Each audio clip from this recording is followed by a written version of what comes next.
ભાવનગરના મહુવામાં સરકારી યોજનાની સાયકલો ભંગાર હાલતમાં જોવા મળી રહી છે। ત્યારે વિદ્યાર્થીઓને અપાતી સાયકલો ભંગાર હાલતમાં હોવાના કારણે લોકોમાં ભારે રોષ જોવા મળ્યો હતો। કુમાર છાત્રાલયમાં ભંગાર હાલતમાં સાયકલનો જથ્થો જોવા મળ્યો હતો।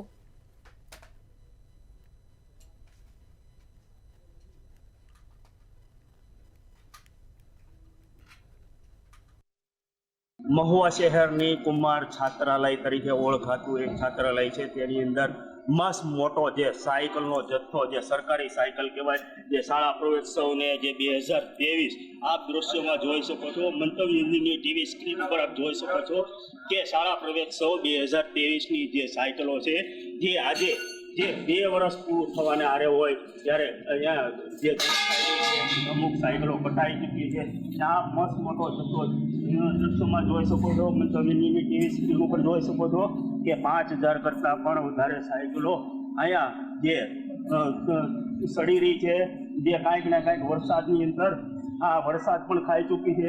કે ચોક્કસ પ્રમાણે કહી શકાય કે 2 વર્ષનો આ જે વરસાદ જે વરસી ગયો હોય ત્યારે સાયકલ ઉપર પણ ઝાડવા ઉગી ગયા છે। ઝાડવાની અંદર જે સાયકલો અંદર દૃશ્યોમાં જોઈ શકો છો કે સાયકલો અત્યારે જે ખંડેર અને ભંગાર હાલતમાં પડી હોય તેવા દ્રશ્યો પણ સામે આવી રહ્યા છે। આપ દ્રશ્યોમાં જોઈ શકો છો, હું મંતવ્યની ટીવી સ્ક્રીન ઉપર બતાવી રહ્યો છું કે સાયકલ અત્યારે જે ચોમાસાને લઈને કાટ ખાઈ ચૂકી છે અને સાયકલનું જે વ્હીલ છે એ ગારાની અંદર કે જેમ કે જે વરસાદનું પાણી હોય તે લઈને ત્યાં ગારવા આવી ગયો હોય ત્યારે સાયકલના ટાયરો પણ અંદર ફૂટી ગયા હોય ત્યારે કાંઈક ને કાંઈક સરકારી બાબુઓની ઘોર બેદરકારી સામે આવી રહી છે। ત્યારે ચોક્કસ પ્રમાણે કહી શકાય કે જે આ તંત્ર દ્વારા કાંઈક ને કાંઈક આ સાયકલનો જથ્થો છુપાવવાની કોશિશ કરી રહ્યા હોય એવું લાગી રહ્યું છે। જ્યારે અમે સરકારી કુમાર છાત્રાલયની અંદર આવી પહોંચ્યા હતી, મંત્રીની ટીમ આવી પહોંચી હતી, ત્યારે તેના ચોકીદાર પણ અમને અંદર પ્રવેશ કરવા માટે મનાઈ કરી રહ્યા હતા, પણ અમે અંદર ગળી અને આપને બતાવવાની કોશિશ કરી રહ્યા છીએ કે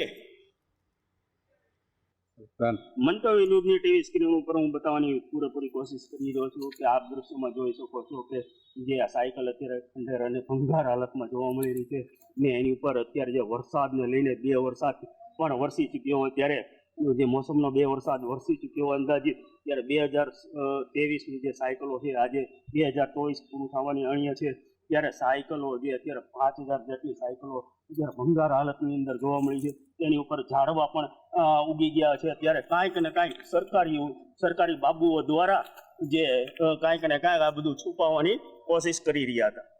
હર્ષદ દસાડિયા, મંતવ્ય ન્યૂઝ, મહુવા।